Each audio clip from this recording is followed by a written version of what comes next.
del Consejo Supremo, que eso es un gran perjuicio, porque muchas veces las cajas viajando con fecha muy atrasada o para cuando ya pasaran los eventos, de tal manera que nosotros ya nos hemos liberado de toda esa situación y tenemos que buscar una reacción en nosotros mismos, de organizarse, de pensar en actuar en los diversos organismos, no solamente con mayor calidad, sino ya para tratar de alcanzar objetivos que nos han retrasado de forma tan increíble, ¿no? Bien, entonces, diga usted, Marito.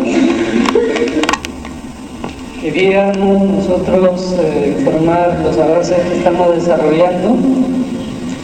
Queríamos hacerlo claro cuando esto estuviese completo, pero para que tengan un alcance, estamos estudiando los reglamentos mundiales para adaptarla prácticamente a la nueva organización de las normas fraternitas universales.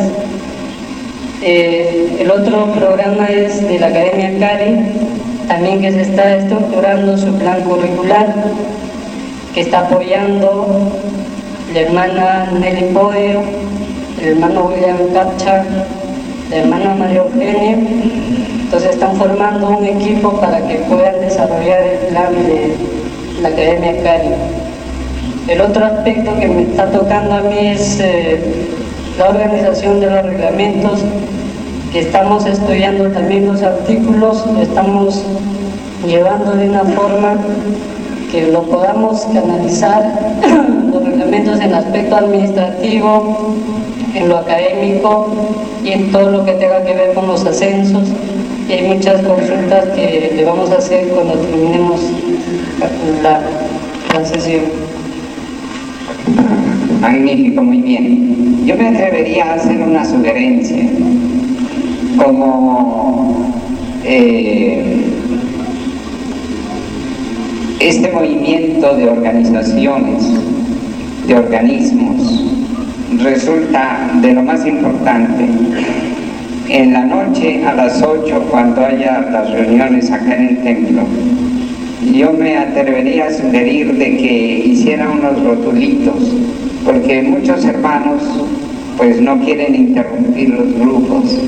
Yo veo que entran, llegan a la puerta y buscan dónde pueden acomodarse, mientras que si tienen un rotulito, ¿verdad?, que diga Caris, otro que diga Eric, otro que diga así sucesivamente, se integra la hermandad, porque tenemos que estar midiendo el tiempo.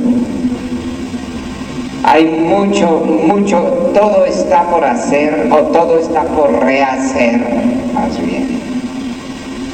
Todo está por rehacerse. Así como lo vemos en su base de los colegios iniciáticos, creo que hasta el último de los proyectos verdaderamente está por rehacerse. Bueno, entonces vamos a despedir con un aplauso a nuestros organizadores. Enseñanza del día 9/1/91. Hay un punto que quisiéramos tratar ante los diferentes testimonios que surgieron ayer provenientes de los ashrams de la línea horizontal y en general. Yo quisiera que analizáramos en profundidad el tema de las disciplinas.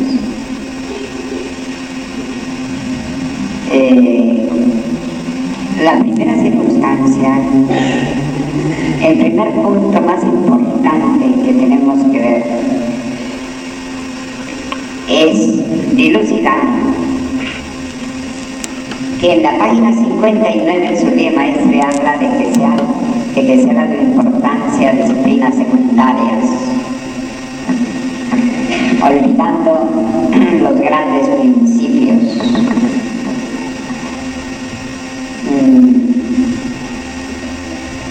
Es en la página 59 del tomo tercero de su circular.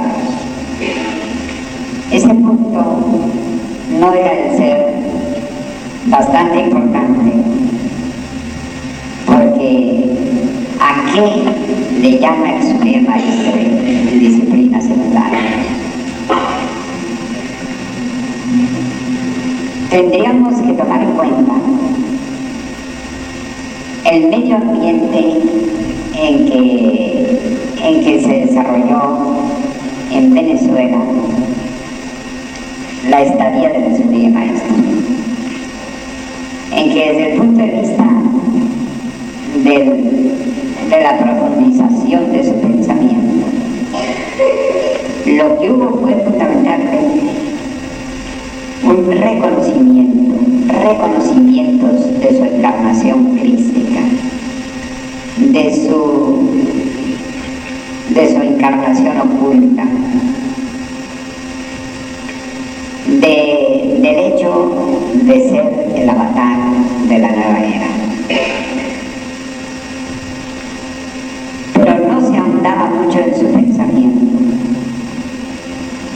porque más se enfocaba el pensamiento mágico. Y el maestre, por otra parte, en la vida del alma, él señalaba que no solamente trataba de establecer lugares magnéticos espirituales, sino centros de investigación. Eso lo dice en su circular.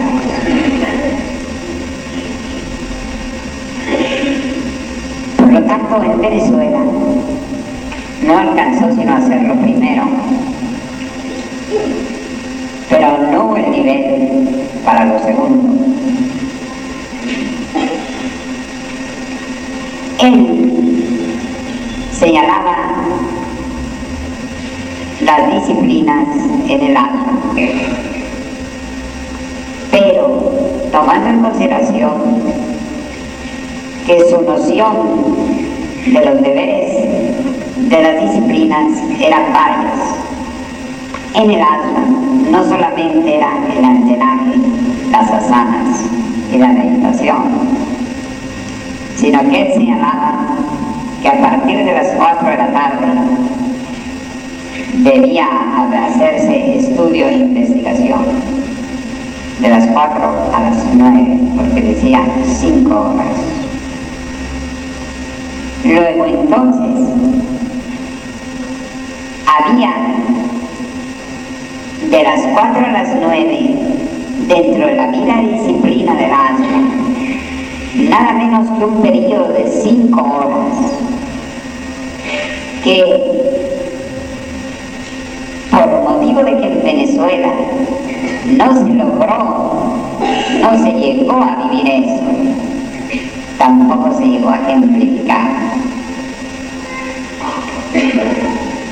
Y por el contrario, por esa tendencia de la línea horizontal que es material, o sea, que consideran que la espiritualidad se basa en hechos materiales, entonces sobreestimaron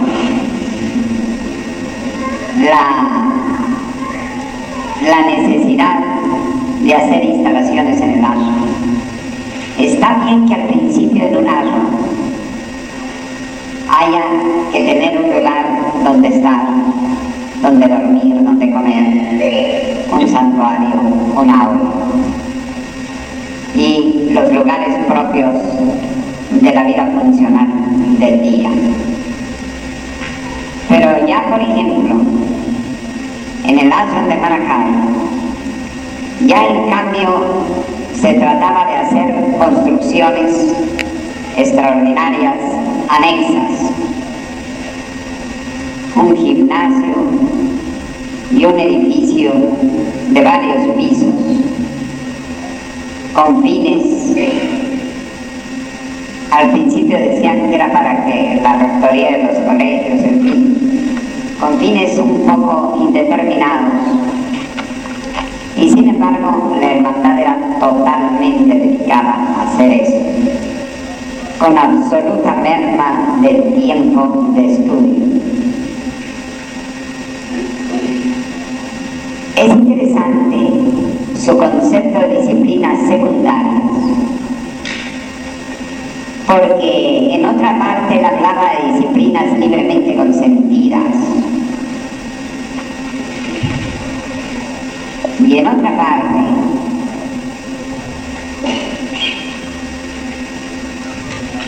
hablaba de otro sentido de disciplina, en el sentido del orden. Decía, nosotros somos amigos del orden.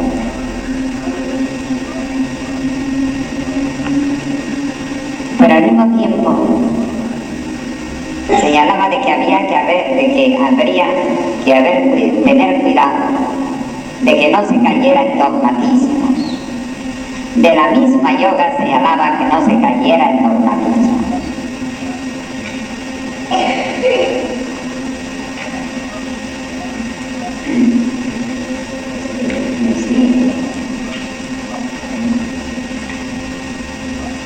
En otra parte, cuando habla en uno de sus propósitos psicológicos, comienza a señalar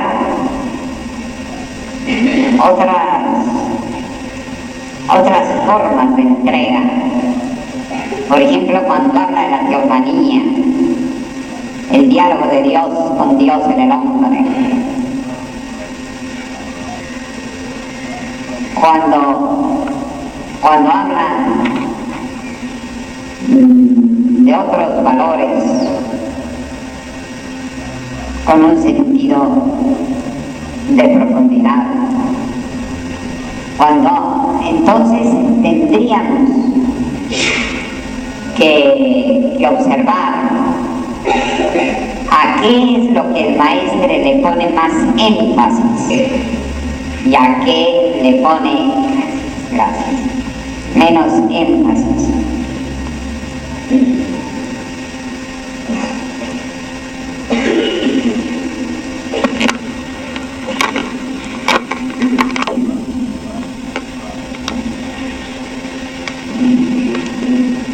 Y entre la misma yoga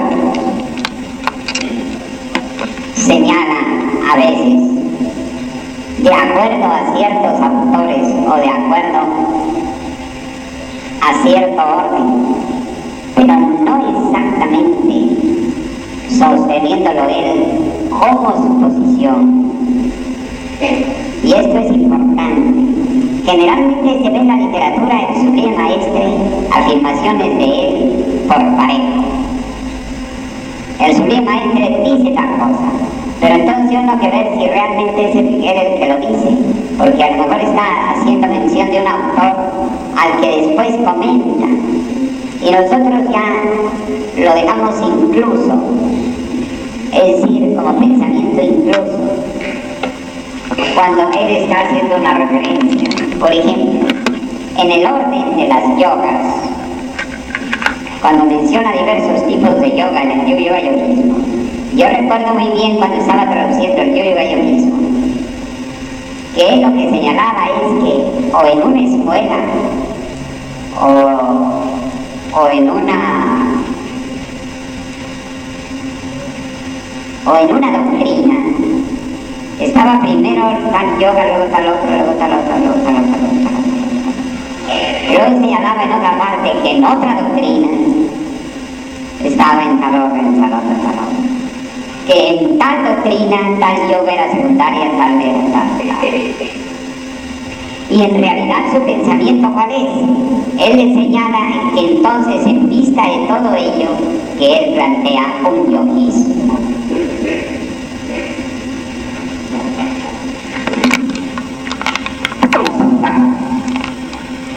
Que la línea horizontal no profundiza la literatura del maestre, por no decir que ni la estudia.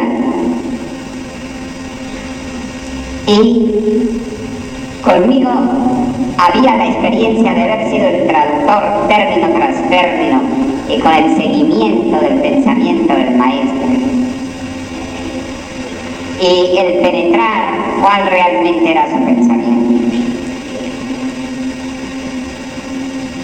Y de allí que desde el hecho mismo de haber comenzado a traducir los grandes mensajes y el yo-yoísmo, o sea, en 1956, 57, ya por mi parte, ya tenía una noción clara de muchas cosas, y entonces venía la gran diferencia con quienes no se preocupaban de su pensamiento, sino más bien evocaban su presencia. Una presencia tendiente hacia lo abstractivo, con imágenes teológicas. Yo creo que allí fue la base primera del abismo conceptual. Y posteriormente el hecho de que el sublime maestre en las mismas cartas que los reprobaba a ellos me exaltaba a mí. Yo hasta me asustaba de eso porque pensaba que ellos iban a reaccionar, lo que así sucedió. De tal manera que desde el punto de vista emocional, el origen de los abismos fue que cuando a ellos se les reprobaba, a mí se me exaltaba. Pienso que fueron aquí las dos bases. Ya después todas las cosas se agravaron porque el sublime maestre más y más me apoyaba, más y más me escribía, me encomendaba cosas que no les encomendaba a mis condiscípulos. Y entonces me parece que ellos se retrotrajeron a lo que ellos habían visto en el alma, pero no se habían dado cuenta que lo que habían visto en el alma era la adaptación que hacía el sublime maestre a ellos y no a su obra fundamental. Entonces, o sea, propiamente exigencias de un estado subcultural sin penetrar en aquello que iba a ser realmente la noción de la yoga, realmente la noción de aspectos mucho más profundos. Por eso, este éxodo no tiene regreso, porque además de que desde un principio, en lo esencial hay una gran diferencia, en lo ideológico hay una gran diferencia, en lo formativo hay una enorme diferencia, y además, por lo tanto, en lo generacional hay una enorme diferencia. Son dos mundos diferentes. Pero también hubo otra circunstancia, que eso, el maestre, no solamente en cuanto a su pensamiento, sino que al medir eso, comprendía que era la primera parte de su misión, donde tenía que dejar la parte de enseñanzas menores y de iniciación menor. Y así lo daba a entender al final, desde la página 174, al decir que existían otras enseñanzas. Y eso lo escribió en el alma, porque fue allí donde hizo el segundo y tercer mensaje. Uno tiene que estar muy bien ubicado dónde fue tal cosa y cuándo. Si se pierde el sentido de la cronología, uno pierde el sentido de la realidad. Verdad y tiempo son dos cosas completamente unidas. No podemos separar la verdad del tiempo. Verdad y tiempo es una realidad histórica. Es una realidad fundamental. Hay que ver qué escribía el maestre y en dónde y cuándo, después de qué y antes de qué. Entiéndase esto porque si no nunca vamos a comprender su pensamiento. Si nosotros leemos sus obras como si fueran una enciclopedia sopena, editada en 1990, y leyendo todo por parejo, del maestre no vamos a saber sino una pequeña parte. Cuando él estaba en el alma, escribe que había otras enseñanzas. Y allí luego dio los misterios menores, la enseñanza menor, para quienes no podían, no estaban idóneos para otras enseñanzas. Igualmente ha pasado con ustedes, entiéndase por parte de la mayor parte de ustedes. Ustedes vibran en un nivel de enseñanza diferente. Tienen otra preparación, otro nivel, otra trascendentalidad. Y lo que pasa es que cada oveja con su pareja.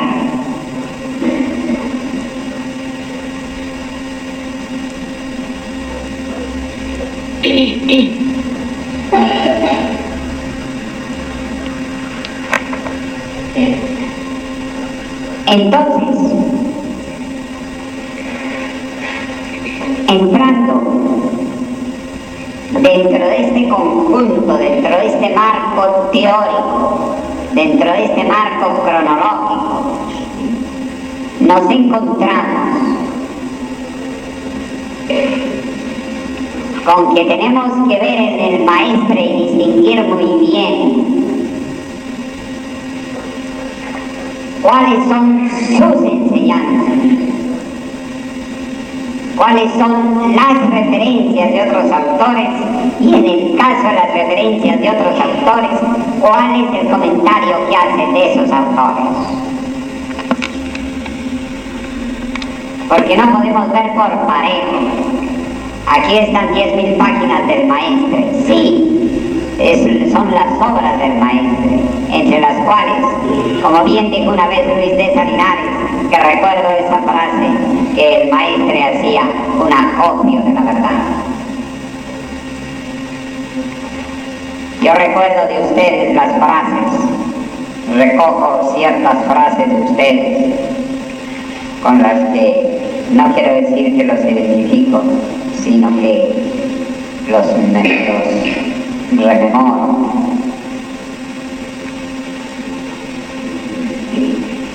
Así también observo las frases del Sube Maestre. Si observo las de ustedes, ¿cómo no observaré las del Maestre?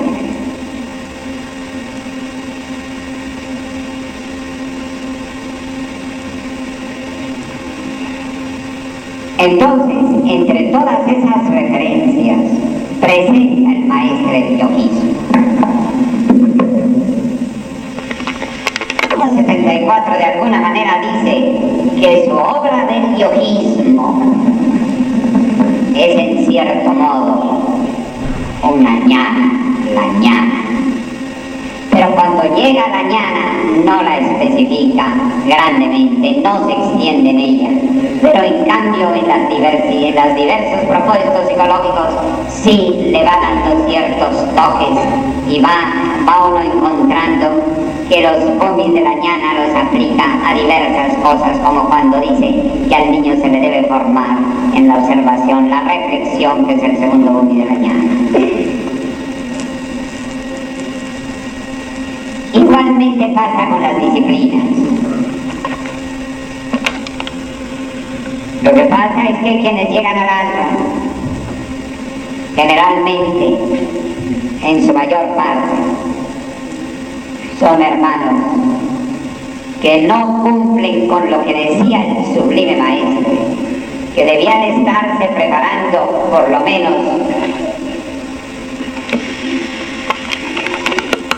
que tuvieran un año de servicio y de estudio previo y que después pasaran 3 meses a lo que entonces él pensaba que debía ser la casa sede y que después pasaran al alto y que después salieran en misión. Luego el ashram no era lo máximo, era una preparación. Si nosotros, yo les digo a ustedes, vayan analizando el pensamiento del maestro. Y lógico, porque como en una era positiva, en una era acuariana, en una era que él llamaba vertiginosa, en una era que él llamaba de investigaciones verdaderas, en donde señalaba que la jnana es conciencia práctica, o sea, conciencia de vida, va uno a terminar allí metido en un rincón, como si fuera la era de Pi, o que ni siquiera lo aceptaron los del Mahayana en la era de Aries, ni siquiera aceptaban eso los del Buda, sino nada más los del Mahayana, los del Hinayana, perdón, del pequeño vehículo. Una edad de oro no se puede preparar en un rincón.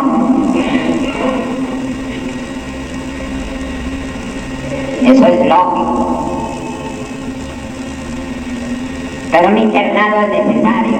Si aquí nosotros no hemos llevado internado en esta preparación, es en primer lugar porque no cabemos. Y afortunadamente nos han encontrado la Casa Marzano, que tanto agradecemos ese cuidado de los hermanos de Lima. Pero como quiera que sea, no deja de ser una dispersión. Porque en una etapa de preparación es muy conveniente un internado, y no es de un propósito dogmático, es que eso se lleva en las más diversas preparaciones. Por ejemplo, en el Instituto de Investigación Científica venezolano, el del gobierno de Venezuela, que tiene 800 hectáreas de superficie disponible y como 67 organismos, en fin, una biblioteca que tiene de presupuesto $1 millón al año nada más para comprar las revistas que se editan en el mundo. Cuando se trata de determinados posgrados tiene el sistema de internado, pero es lógico. Si uno quiere decir que en un momento dado el internado se hace necesario. En el Laurel, donde nosotros hemos estado reunidos para reuniones de investigaciones, de las escuelitas libres, es un lugar precioso, junto a la orilla de Caracas, donde está un lugar agronómico, una estación experimental, y tienen un precioso lugar para estar, que tiene su restaurante, tiene sus aulas, tiene sus cuartitos, en fin. Allí van los rectores, los decanos, y bueno, nosotros también nos han permitido ir con todo el personal de investigaciones de allá, y otros hermanos hemos reunido allá hasta más de 70 o 80 hermanos. Pero ¿qué ocurre? Porque un internado es necesario, porque un internado es un lugar de preparación, porque si no comienzan a dispersar. Yo no critico ni quiero que ustedes sientan que yo no deseo que ustedes estén contentos, que ustedes tengan alegría, que ustedes estén felices. Yo quiero que estén felices. Yo les digo, quiero verles a todos cara de felicidad. Pero ¿qué pasa cuando no está uno en un internado? Cada vez que salgo en el automóvil para ir allí a alguna gestión que se tiene que hacer, hay una llamada por teléfono.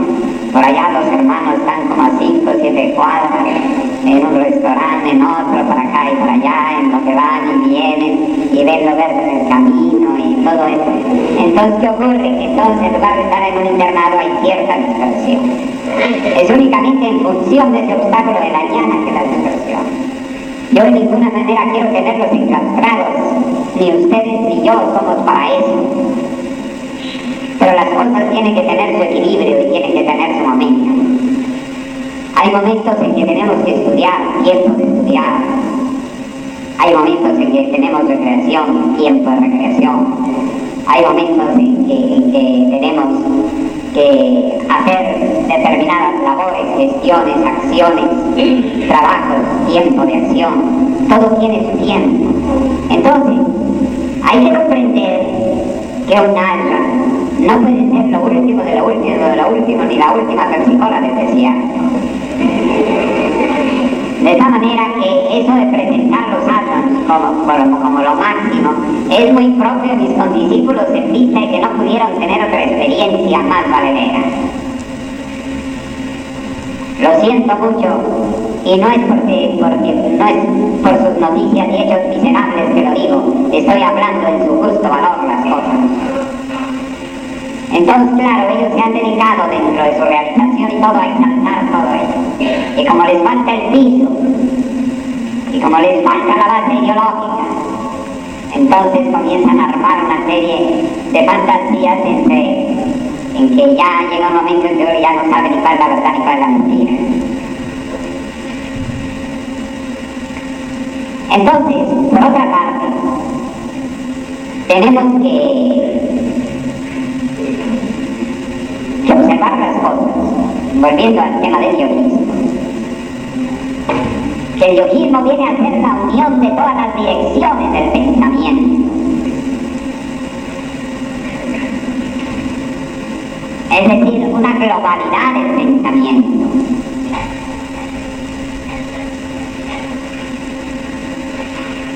Eso no quiere decir, fíjense, por eso es que hay que medir. Hay que ver los aspectos, digamos, reguladores.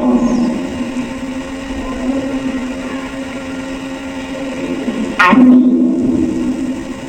como en la biología tenemos reguladores del desarrollo biológico de las especies, de las plantas, de la naturaleza, y así como en las galaxias hay fuerzas reguladoras, así también lo hay en el orden del pensamiento. Y por nuestra tendencia abstractiva nos queremos ir por allá lejos.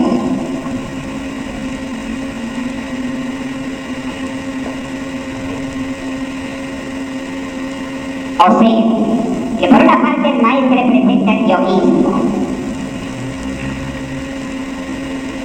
que viene a ser la unión de todas las direcciones del pensamiento. Pero por otra parte la ñana señala que un obstáculo de la ñana es la dispersión. Luego entonces, dentro de un panorama de todas las direcciones del pensamiento, nosotros podemos tener la visión panorámica que es una cosa, pero no la dispersión que es otra.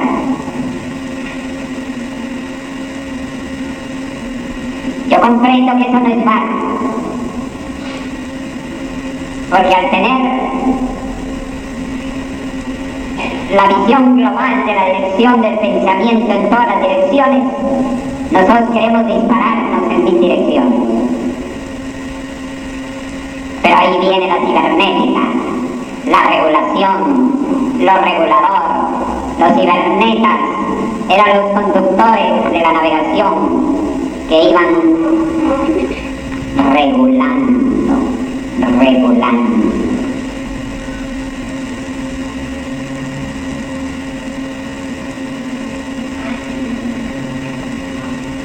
Volviendo al tema de las disciplinas, nos encontramos con lo mismo.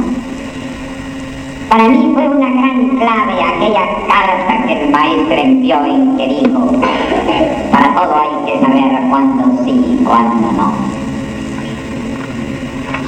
Si nosotros aquí en este momento, en el templo, nos ponemos a hacer la hatha yoga todos los días y nos ponemos a hacer la meditación todos los días, no vamos a poder realizar una serie de actividades dentro del corto tiempo que tenemos en un ambiente tan numeroso como el que afortunadamente vivimos. En este evento enorme que tenemos, porque es un evento enorme, el más significativo de nuestro siglo en la preparación iniciática, no solo por establecer la cima de la orden, sino por su número de hermanos, que simplemente en el número de Queñanes nunca había sido superado este número. Nunca había sido superado este número. Pero también ello nos hace tener una adecuación. En primer lugar, no tenemos un internado completo, porque tenemos que ir a Marzano, sabemos que eso dispersa a los hermanos, lo que está muy bien, conocen todos los restaurantes habidos y por haber aquí alrededor, y bueno, la mar y sus pescaditos, y bueno, yo los veo muy felices, digo, yo quisiera que fueran igualmente felices, pero que el internado fuera mucho más completo, ¿no? En segundo lugar, no contamos sino con un solo local, porque a donde sí deberíamos dispersarnos es hacia otros locales que son adecuados para determinados trabajos que tenemos en la noche o en otros momentos. No lo podemos hacer porque nuestros ultra, non plus ultra nos pueden aquí asaltar y quitar el local. Entonces tenemos aquí que estarlo guardando. Por lo tanto, entonces tenemos que estar de guardia, tenemos que estar todo eso. Entonces, son las condiciones muy especiales en que tenemos que estar. Luego, entonces, para todo hay que saber cuándo sí y cuándo no. Por lo tanto, las disciplinas científicas, estéticas, artísticas, sociales, los principios, las disciplinas secundarias tienen que estar acomodadas a las circunstancias.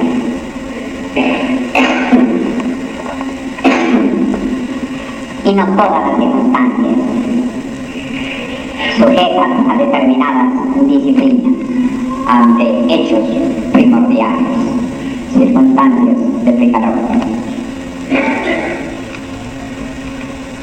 Vamos a decir, porque tendríamos entonces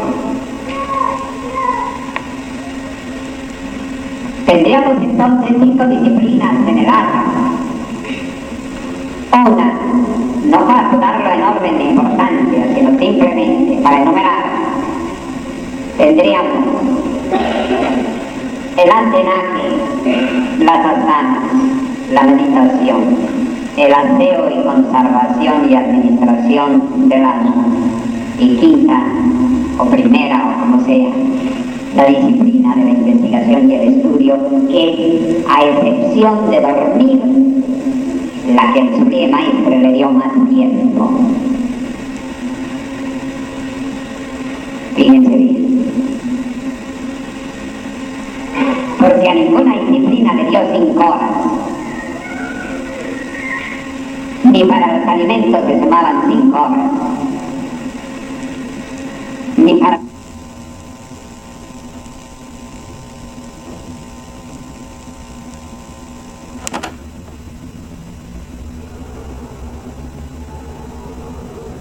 analizar así las prioridades.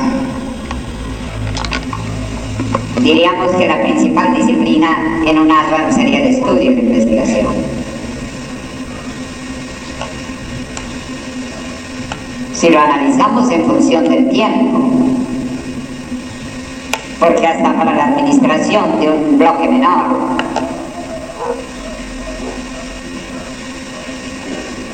es que hay que saber analizar.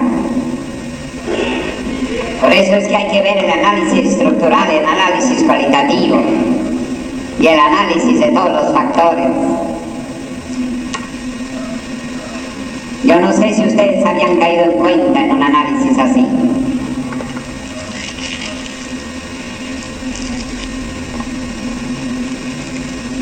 Pero luego indicó en la página 59 que los grandes principios eran primero la tolerancia, la verdad y la paz, y que no debían superponerse las disciplinas secundarias.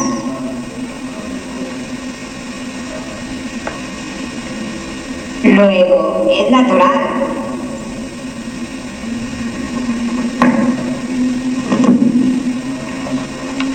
Guillermo, ustedes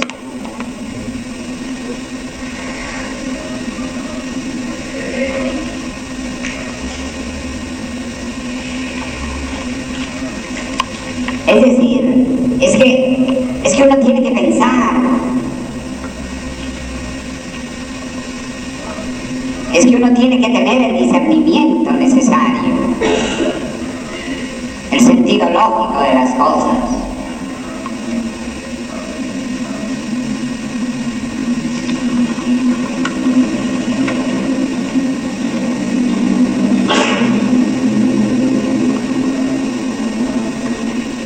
Por lo tanto,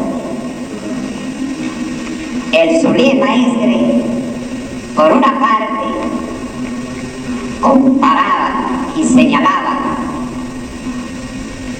disciplinas secundarias y grandes principios. Luego los grandes principios y lo que esté a nivel de los grandes principios representa una disciplina primaria.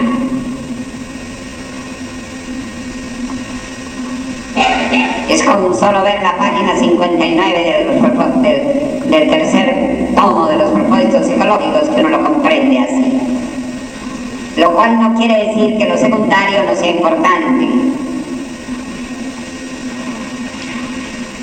Pero lógico, si está subvertido, se convierte a la GFU inicial y deformada fundamentalmente en una institución disciplinaria, en una institución de disciplinas, y subvierten y convierten las disciplinas primarias en secundarias y las secundarias en primarias, y no todas, y le van dando más valor a las que el maestre no le dio tanta prioridad, pues entonces sencillamente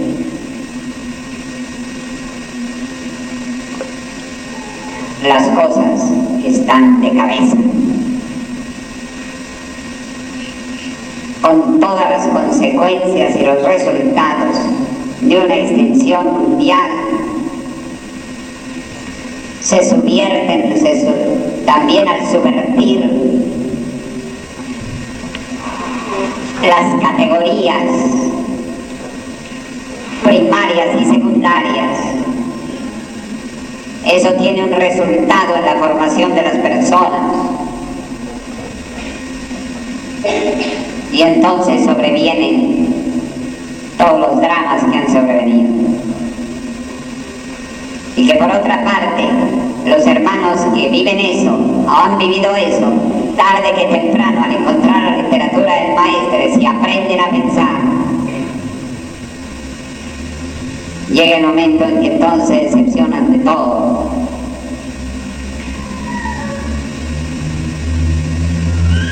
Se apartan, lo cual se convierte a nivel de tantos países en todo un fenómeno social.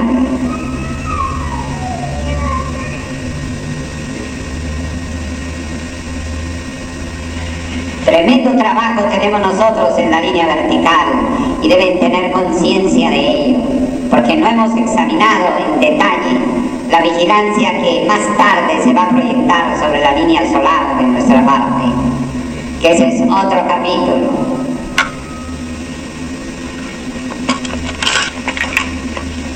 Es otra montaña.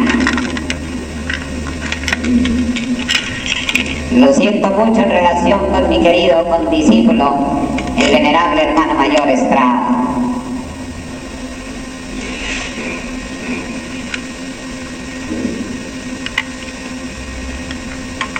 Pero él, en cierto modo, también fue un poco resultado de ese periodo en Venezuela,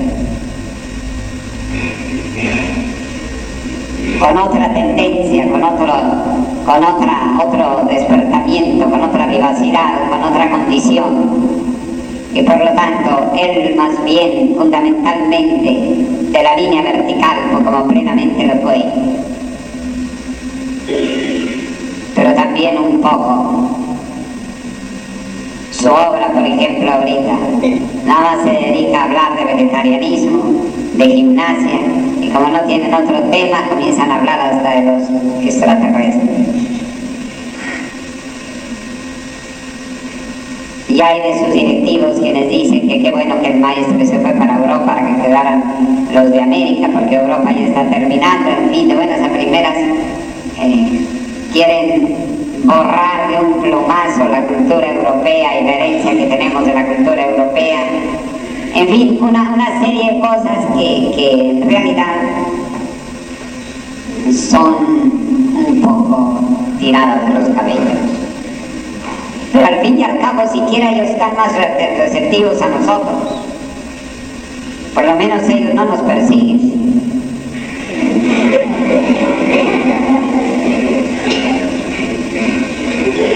Por lo menos nos dicen, me dijeron a mí cuando yo hablé con el Santa Candias Porta y que yo le di a entender que iba a abandonar los lugares originales. Y le dije, a lo mejor un día me refugio en una de las sedes de ustedes. Dice, no será un refugio, será su hogar. Por lo menos nos hablan así.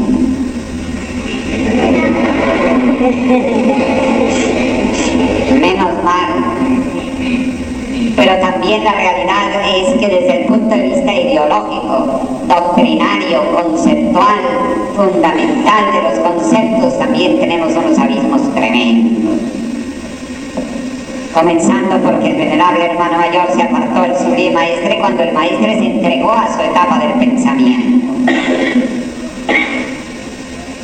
Y que entonces recargó en nosotros, porque lo merecíamos o porque él se había ido también, recargó en este discípulo una serie de enseñanzas y una serie abrumadora de encargos y de trabajos, que bueno, ahí estamos.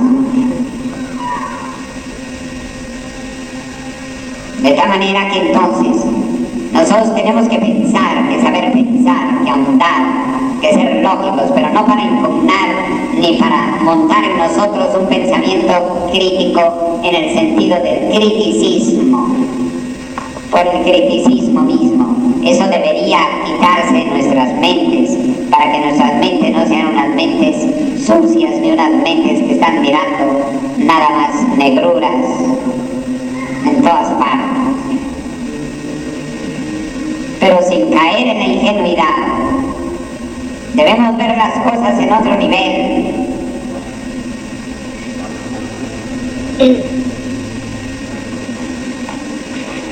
Ahora el caso de los colegios del sur. José Rafael Estrada me acompañó un tiempo y viajó conmigo a Nueva York y captó bastantes cosas de la cima del saber. Y entonces por eso ellos trabajan inclusive han organizado un congreso mundial, un consejo mundial de sabios, y dan premios Serra y Nola Ferrier para grandes científicos, pero en cambio les falta la parte inicial. ¿Por qué? Porque José Rafael Estrada me acompañó como un año en un momento de implantación de la misión en Nueva York. Entonces conoció la parte, cómo nos movíamos para la institución cultural mundial, y con las autoridades y con todo ello, que llegamos hasta una entrevista con el presidente Kennedy, de tener cierta conocimiento o relación con el alcalde de Nueva York, que es un alcalde que representa dentro del sistema americano millones de votos. Pero en cambio después se apartó y se fue a estar con mis condiscípulos de la línea horizontal. Después ya tampoco le gustó eso, y entonces fue con el hermano mayor Estrada, de tal manera que se conoce que lo recibió así medio, bueno, y ahora, como diciendo, y ahora viene acá conmigo a ver qué, ¿no? De tal manera que se conoce y me doy cuenta de que no se abrió mucho con él.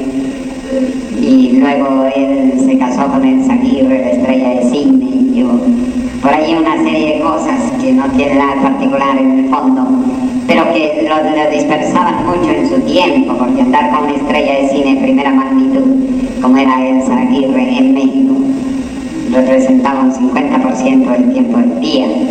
Entonces, no creo que él haya penetrado en el aspecto iniciático. Y la prueba está que no tienen sino un gelón y 4 o 5 métodos, después de 20 años de existencia. Y además no tienen una consistencia inicial. En fin, así tendríamos que ir penetrando las diversas líneas que pueden tratar de converger con nosotros y que tenemos que estar muy claros en cuál es nuestra posición, cuál es nuestra dimensión. Y por eso es necesario que nos enseñemos a ver las cosas no con un análisis crítico en que nos convirtamos en unos tirabuzones que les guste estar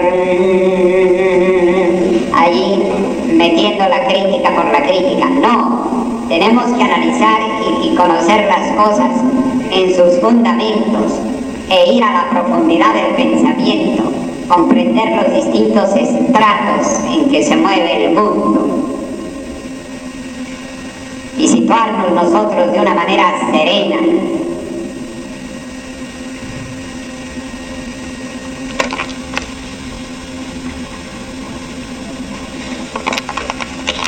Horizontal, su principal preocupación han sido las formas. Eso parte, esa anotación que me hace aquí la hermana Gaga, eso parte desde que el sublime maestre vieron su forma y no su pensamiento. No pudieron pasar, la prueba está que no resiste ni siquiera la foto de su retiro, que tienen prohibido divulgarlo, después de que el sublime maestre había indicado que se divulgara. Quieren saber más que el maestro. ¿Por qué? Porque como tienen la idea teológica, no quieren que se desvirtúe esa cuestión así medio teológica. Pero ¿por qué se va a desvirtuar si la epistemología debe explicar las cosas? Y precisamente el maestro mismo vino a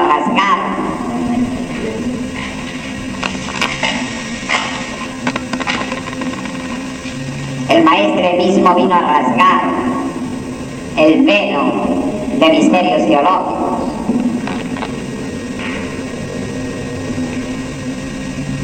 Entonces, el maestro señala en el libro negro que la línea horizontal es fundamentalmente inclinada a la materia. Lógico, porque quieren las formas y les preocupa mucho más las construcciones que los constructores.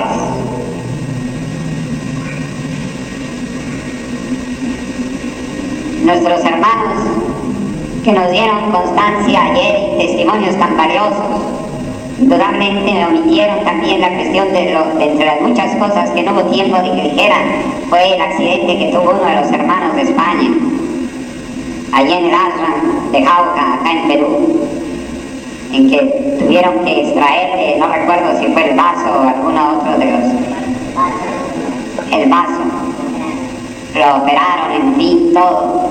Y en un momento dado les importa más una pared que el que construye la pared. Es ahí un signo de la característica horizontal, más tendiente a la forma. Nosotros necesitamos también contemplar la forma, pero nosotros fundamentalmente nos ubicamos en la vida y en el pensamiento, pero también la forma es indispensable, porque hasta en nuestro cuerpo humano lo que estamos acostumbrados a ver es nuestro cutis, nuestra piel, y no podemos estar mirando hacia nuestros órganos. Eso lo hacen los cirujanos, que tienen que preocuparse tremendamente de que después de las operaciones quirúrgicas haya la suficiente cicatriz para que se recupere la forma. Por lo tanto, la forma sí es necesaria y sí ocupa un lugar importante, pero no para que en nombre de la forma no podamos pasar ni a la vida ni al pensamiento. Ahí radica una de las grandes limitaciones y de las grandes deformaciones de la era de Piscis.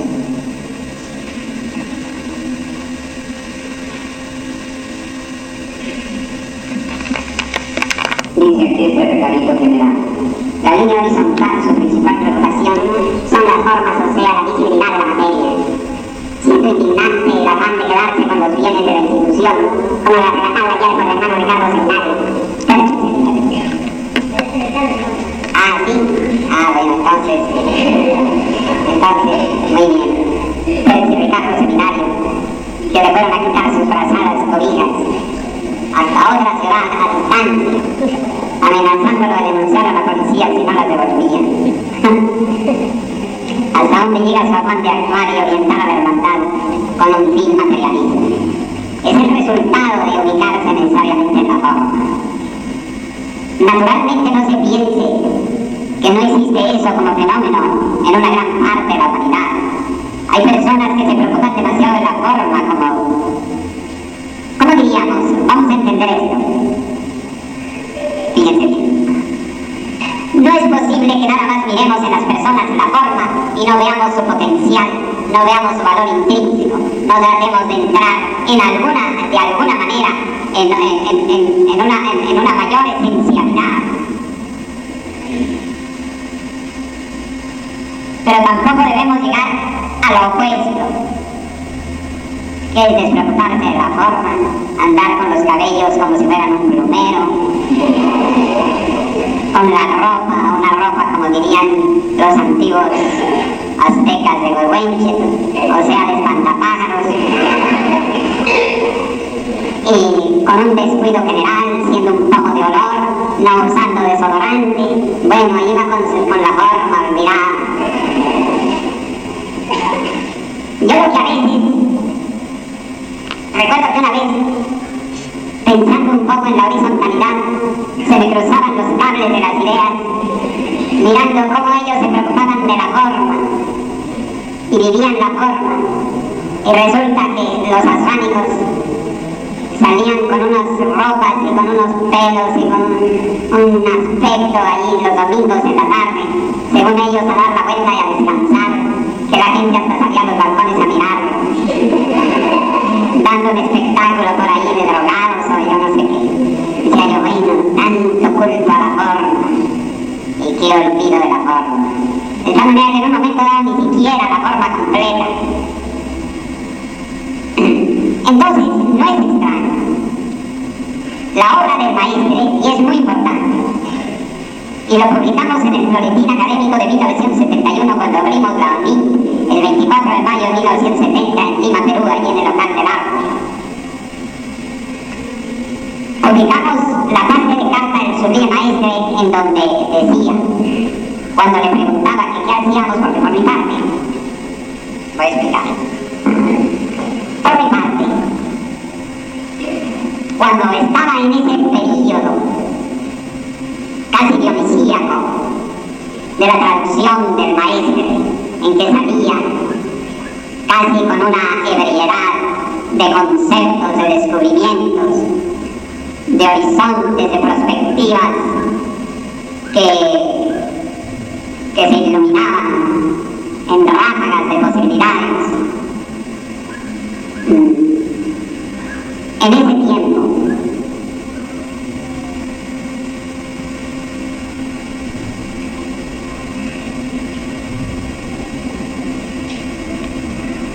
fue muy interesante que la familia Castelblanco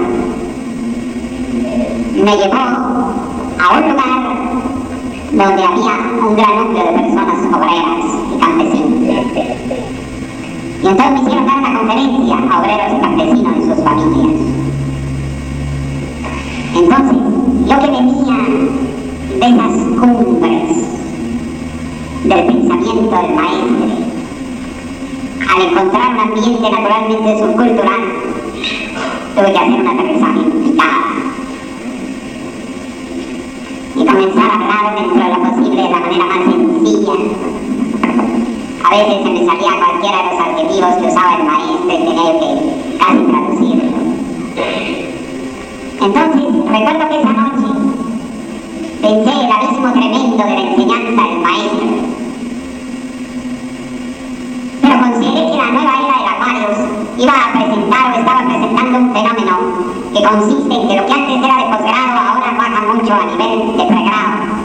Y lo que antes era de secundaria desciende también hacia los últimos años de primaria. Hay un descenso del nivel, no porque se pierde ese nivel de temas, sino porque ya la humanidad está más despierta, los niños están siendo más despiertos. Entonces, por una parte, el ser humano comienza a tener más criterio hacia altos niveles, y los altos niveles descienden más. Por lo tanto, lo que considerábamos en 1957 o 58 como cosas del más alto nivel, como es la epistemología, ahora le enseñan hasta en la enseñanza terciaria a las universidades.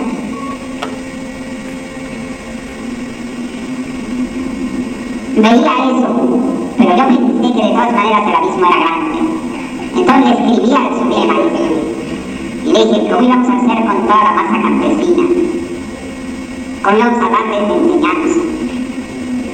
¿Cómo esos conceptos que no alcanzaban nuestros propios profesionales a penetrar rápidamente? ¿Cómo se iba a hacer con esos niveles? Que por otra parte, yo comprendía claramente que en la nueva era el saber de los altos niveles descendería mucho más hacia el alcance de la multitud y el nivel de la multitud ascendería mucho más hacia esos niveles, como era el saber, o sea, el saber que descendía de abajo y descendía de arriba. Entonces fue que transcribí la carta que el sublime maestro me contestó y la transcribí en la inauguración de la UNIT de 1970, en donde dice, lo siento mucho. Pero mi obra, para ser comprendida, requiere por lo menos de la enseñanza secundaria. Y luego puso ahí escolástica. De tal manera que ni siquiera la enseñanza secundaria, sino escolástica. Entendiendo que la escolástica ha significado todavía en el siglo pasado y un poco ahora una serie de disciplinas de investigación, de estudio. Cuando se dice que una persona tiene enseñanza escolástica, en muchas partes se interpreta con que es una enseñanza que no se ha conformado nada más con el pregrado, sino ha pasado a posgrado, o son personas que tienen un cultivo especial en una materia, que aun cuando no sea objeto de un posgrado, es una materia que les hace tener bastante cuidado por lo menos en su documentación. Entonces, dice por lo menos enseñanza secundaria, entre paréntesis, escolástica. Es decir, una enseñanza secundaria que no sea así muy superficial y muy para pasar de año. Por lo menos. Luego entonces, ello hace comprender, y ahí califica el sublime maestro, que los medios subculturales de desarrollo de su obra no van a comprender su enseñanza. Por lo menos suficientemente. Si no estuviéramos en la era del saber, eso podría ser un planteamiento elitista. Pero estamos en una era en que los niños cada vez van siendo más inteligentes, en que va aumentando la inteligencia de la niñez, y por lo tanto los imperativos y los requerimientos para esas mentes van siendo incomparablemente mayores. Pero volviendo nuevamente al tema de las disciplinas, nos damos cuenta que el maestro pone en primer lugar el nivel de los principios, en segundo lugar el nivel de las leyes, o sea, de las normas, y en tercer lugar el nivel de los fenómenos, como es lo lógico, como son las categorías sustanciales de la manifestación. Por lo tanto, ahí donde nos dirigimos a los principios y a los fundamentos de los sistemas, ahí donde nos dirigimos a los valores más trascendentales, son las disciplinas primarias.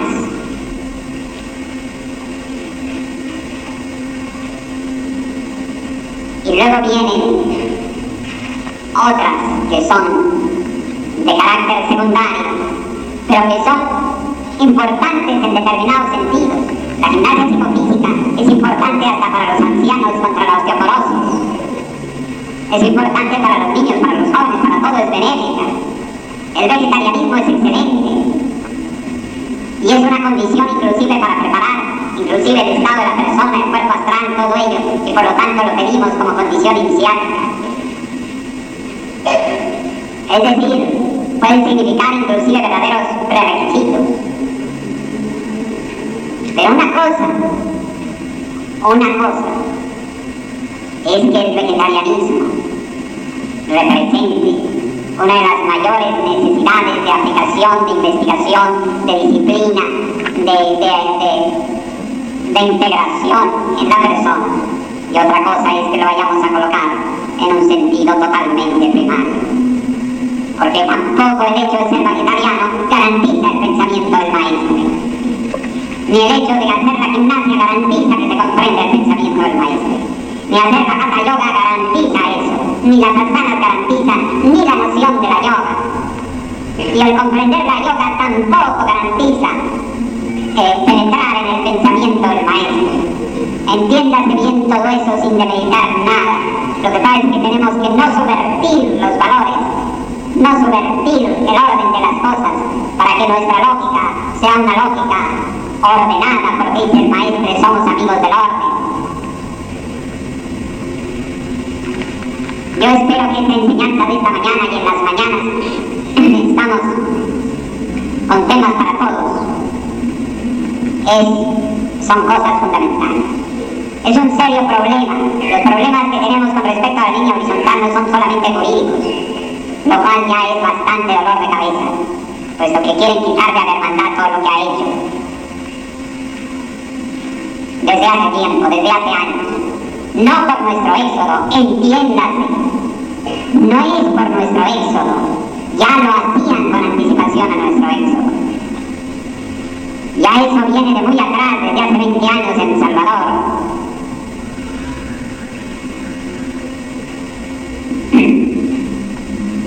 No es nada más el problema jurídico, es un problema mucho más sustancial, es ideológico, de categorías ideológicas, de categorías doctrinarias, de categorías filosóficas, para usar términos filosóficos como la palabra categoría, que en ese sentido lo estoy usando y no en sentido social.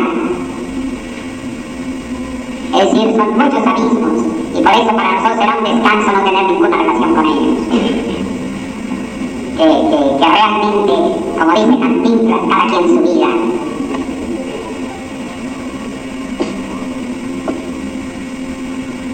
Ojalá que podamos estar varias generaciones sin que se inmiscuyan con nosotros. Nosotros tenemos una gran tarea que hacer ante la humanidad, porque no tiene la extensión la obra del maestro que debe tener. Este templo debería estar lleno normalmente. Los lugares de la institución deberán llegar a ser así de grandes, porque el Cuba así lo requiere. Nosotros no debemos ser solamente grupos de 7, 15, 20, 30, 40, 50 personas. Cuando la humanidad crece en una explosión demográfica, en que a veces supera el 5, el 7 y el 8% anual. Y hay grupos de la PSU inicial que han estado por años siendo 7 u 8 y que se ponen muy contentos de que ya tienen 9.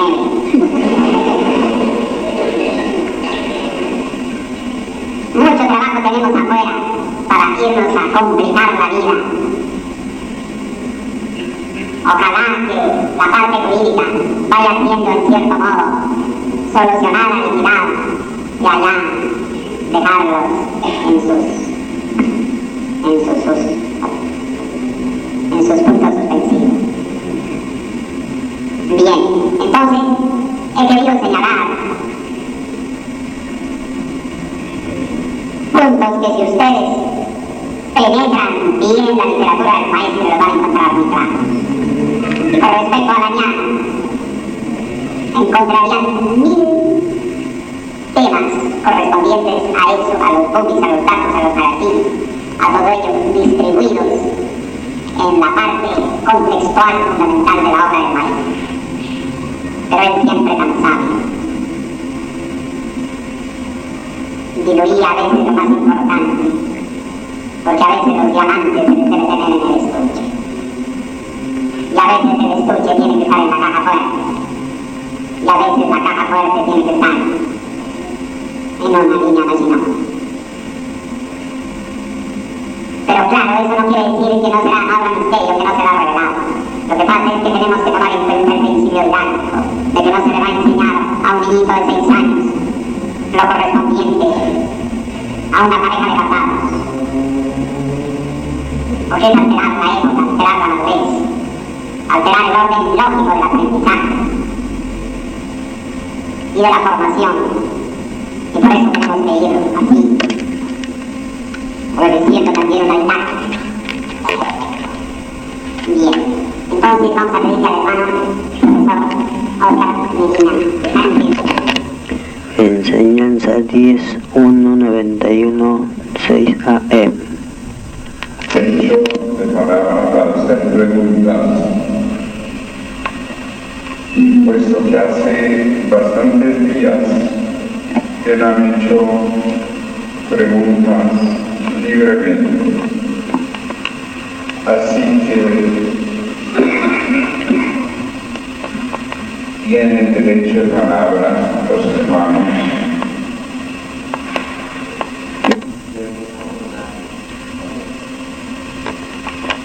A nivel de muchos ciclos de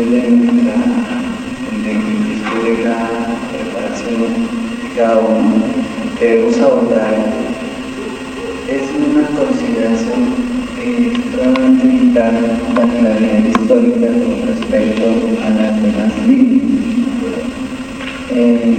La que nos, digamos, por correspondencia más ajena hacia la línea solar, hay una diferencia que mencionaba el maestro sustancial con quisiera una ampliación para con ello tener más claridad por una parte, y por otra parte, cómo vio al mirador Zapata Estrada durante todo ese proceso de inflamación de carbón, que en el fondo en cierto momento pienso que es conocido y que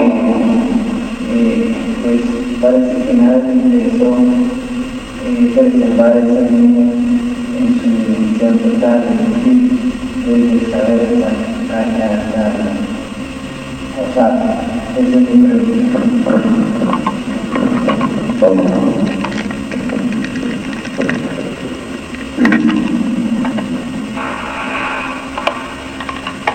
Bueno,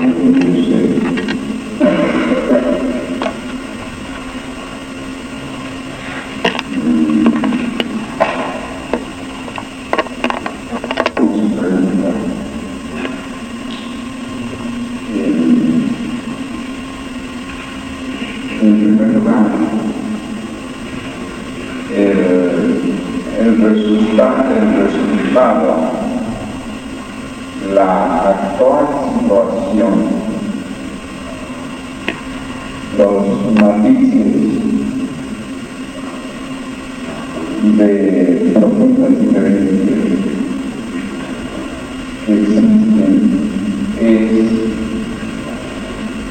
que nosotros obramos directamente en el saber y consideramos plenamente al avatar de la nueva era, el maestro del reino de la vida. Y sabemos que dentro de la sucesión,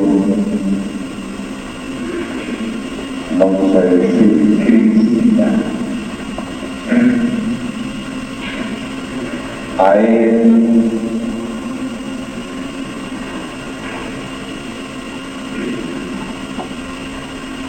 al maestro lo consideramos la batalla de la vida.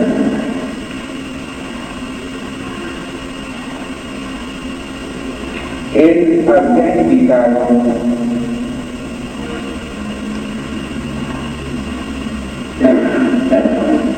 había indicado mayo en una de sus cartas que su sucesor lo sería su primer discípulo, pero en el año sucesivo, en el próximo encarnación.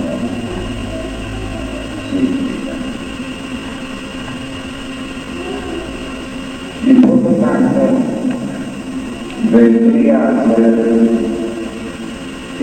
el próximo avatar, su primer discípulo, el hermano mayor.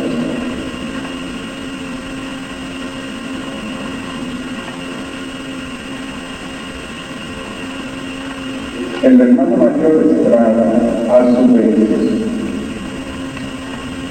me decía que yo sería el próximo hermano mayor.